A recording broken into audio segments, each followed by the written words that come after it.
It's the ultimate travel guide from the people who know it best. Weekends with Yankee. We're in Mystic, Connecticut. The historic Mayflower II arrived here in November 2016 for a multi-year restoration. Richard is visiting the Mystic shipyards and meeting up with Whitt Perry, the man overseeing this impressive project. I was hired in September of 2014 by Plymouth Plantation to oversee and direct the restoration of the Mayflower, so it would be ready for the 2020 commemoration. This isn't the original Mayflower. Right. 1955, in Brixham, England, Mayflower II was built and given to the American people as a gift of appreciation for our help and cooperation in World War II.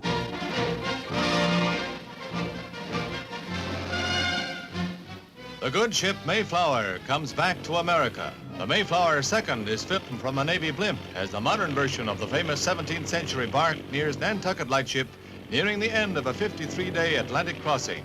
The ship is owned by Plymouth Plantation in Plymouth, Massachusetts. And the ship has been there for the last 60 years and had over 25 million people across her decks.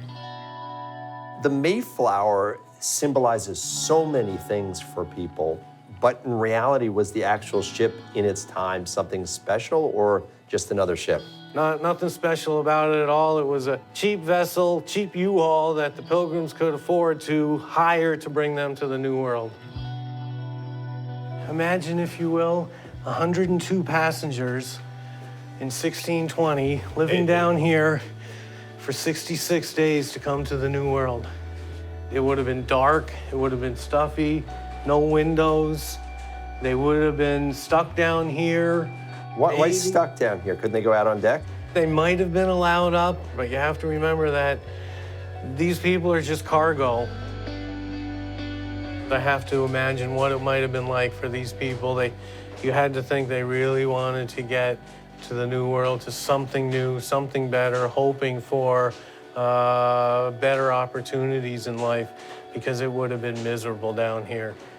Now, I've got to imagine that I'm looking around at some of these very thick pieces of wood. You're not just going in your local hardware store or lumber shop and saying, yeah, I'll take a piece of wood that's 40 feet by 3 inches. I mean, how do you source the material for this? For this restoration, a lot of the wood we've taken from tree to sea. And so literally I started in the woods with a paint spray can, looking at trees, sizing them up and marking them to cut, mill, and then season. Also, repurposing of wood. There's a whole bunch of wood. Some of these bulkheads behind us here are all repurposed longleaf yellow pine. Where'd you get it? We got that right here, the next town over. It was the Groton Pier that was built in 1897. It was taken down in about 1989, and we were able to acquire 50 of those beams that we've then resawed and repurposed to use throughout the restoration. You know a lot about trees. Well, wood and boats have been my life for about 40 years. How did you become involved with it? Well, one of the first boats I restored was an old town canoe. My family had always had boats in our family. We had a place up on Squam Lake in Holderness, New Hampshire. Right. And so I started working with canoes and kind of worked my way up in size and back in time. So if you look over the ship now in this tween deck, how many of these planks do you personally know? Just about everyone.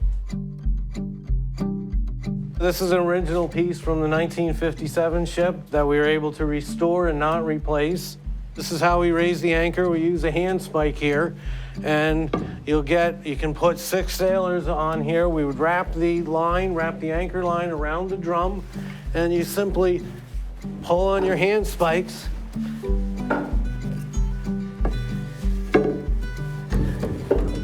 Well, give it a try. See how tough it is. Let me see. This is not just history, it's a workout. Yeah. Wow. You know, of course, if you have 6 of you lined up, it goes a lot easier. Yeah, true. Go up in the great cabin. Okay. The great cabin is where Christopher Jones, the captain in 1620, would have had his quarters. And some of the cool things we restored and were able to save, this bench that we restored, this piece was in about 50 pieces just a couple of weeks ago, all carefully taken apart and put back together very, very carefully, even down to the nails. Richard, let me show you where the officers of the vessel would have sailed the boat from. You have a good vantage point. You can keep your eye on everything that's going on. As you see, there's no ship's wheel up here, and that's because Mayflower was steered with a whipstaff, a vertical stick that's attached to the rudder 2 decks down. So the officers and the captain, they don't actually steer the ship. They would be talking through a conning hatch to the helmsman down below, working the whipstaff, telling him east by north or south-southeast, following the direction of the officer of the deck up here, and not thinking, not making their own decisions. They're just, we're steering, and 4 hours on, 4 hours off for the sailors, all taking turns working the ship. So now we're really getting towards the end of what we have to do. We still have miles and miles of rigging to put up, literally miles of running rigging that operates the sail and the handling of the vessel. We have the topmast to put into the ship. We've got 150 or so blocks that hang in the rigging. All the ratlins that the sailors climb up to be able to work the sails. Are you going to finish this project? Absolutely. We are so close, I can taste it. What is it like to come here every day? And you ever think what's going to be like when you don't come here every day?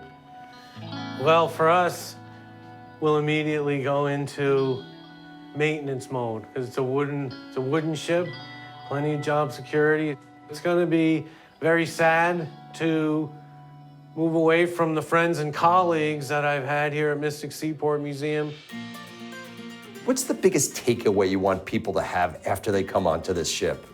They need to think about not only the iconic meaning of Mayflower as a symbol of liberty and freedom and a chance for something better, but they do need to look, as you have, at the woodworking that went into it and the hand tools, the work that the men and women in 1620 who built the ship, 1957 who built the reproduction, and 2019, 2020, everyone who put it and restored it back to its original glory.